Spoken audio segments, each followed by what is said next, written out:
देखिए, मौजूदा सरकार की अग्नि परीक्षा तो कितनी अलग बात है।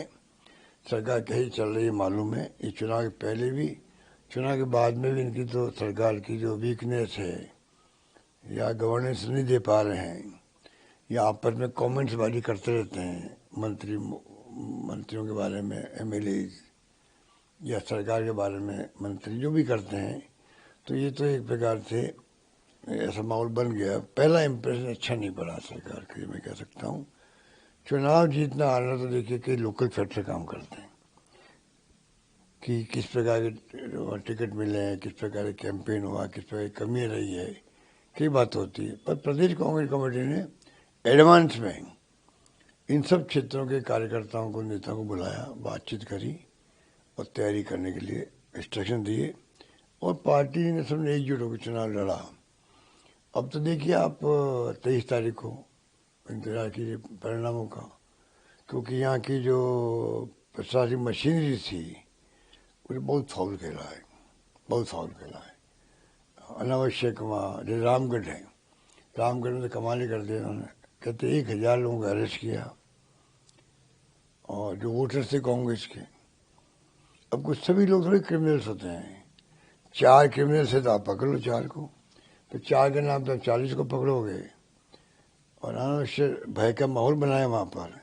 तो ये जगह जगह खबरें भी आ रही है किस प्रकार का माहौल बनाया गया। अभी जो निवाई का जो मामला था, टोंक निवाई का, उनियारा निवाई का नहीं, सॉरी, हाँ देवली, उनियारा देवली का मामला था।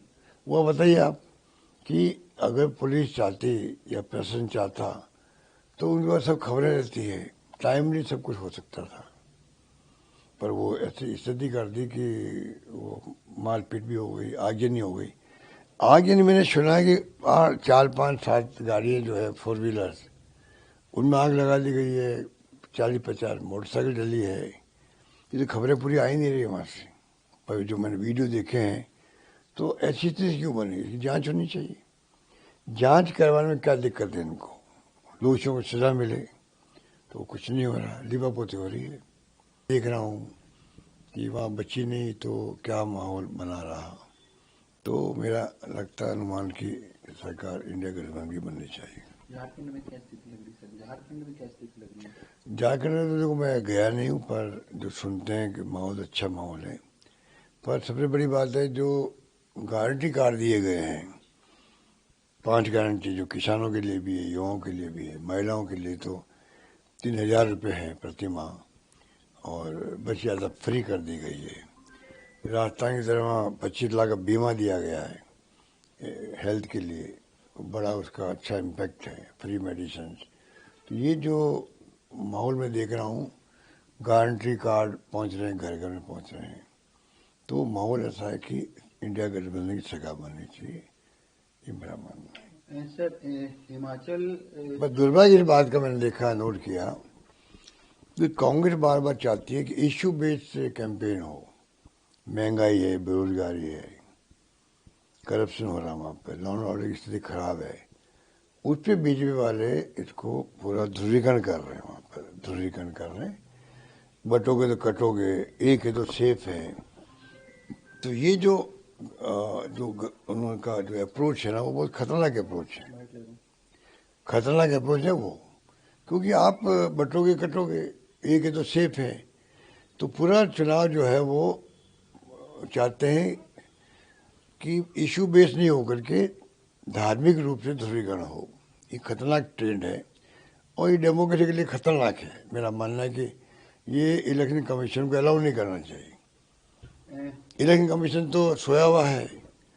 इलेक्शन कमीशन की स्थिति ये बन गई, ताले लग जाने चाहिए उसके। ये लोगों की भावनाओं में लग गई, कोई एक्शन नहीं करते लोग, इतने दबाव में काम कर रहे हैं। इलेक्शन कमीशन देश की डेमोक्रेसी बचाने में अहम भूमिका अदा करता है, वो नहीं कर पा रहा है, ये हमारी शिकायत है।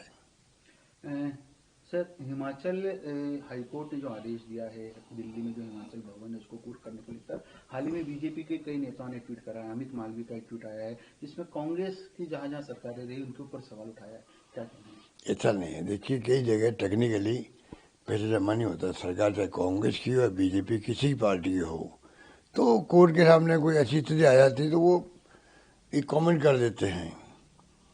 तो वो जो लोकल सेल्फ गवर्नमेंट वाले हैं, कोई नगर निगम है, नगर पालिका या आपने कहा हिमाचल भवन है, ये तो बहस जमा हो जाते हैं और बात खत्म हो जाती है। ऐसा कोई विशेष बात नहीं है। ऐसी स्थिति नहीं है हिमाचल के अंदर कोई जमाने पंजाब और आसाम सब जगह क्राइसिस था फाइनेंशियल, वो स्थिति नहीं है। फाइनेंशियल क्राइसिस में तनख्वाह रुक जाती लोगों की, कर्मचारियों की, पेमेंट रुक जाते सब ठेकेदारों के, सब लोगों के।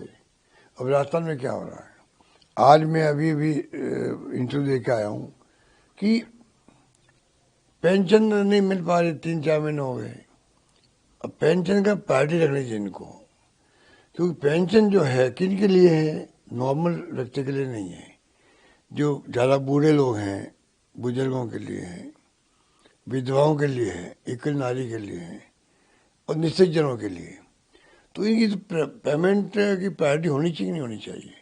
अब यहाँ पर तो सुनते हैं जब से सरकार आई है तो ये प्रायोरिटी खत्म कर दी इन्होंने, 3-4 महीने बाद देते हैं 1 महीने की पेंशन। तो ये अच्छा नहीं है, टाइमली पेंशन मिलनी चाहिए। तो ये आप हिमाचल की बात करते हो ना, तो इसमें यही बात जो मैं बता रहा हूँ कि कोई टेक्निकल कोई बात हुई होगी तो कोई दिक्कत, ज़्यादा दिक्कत नहीं आती।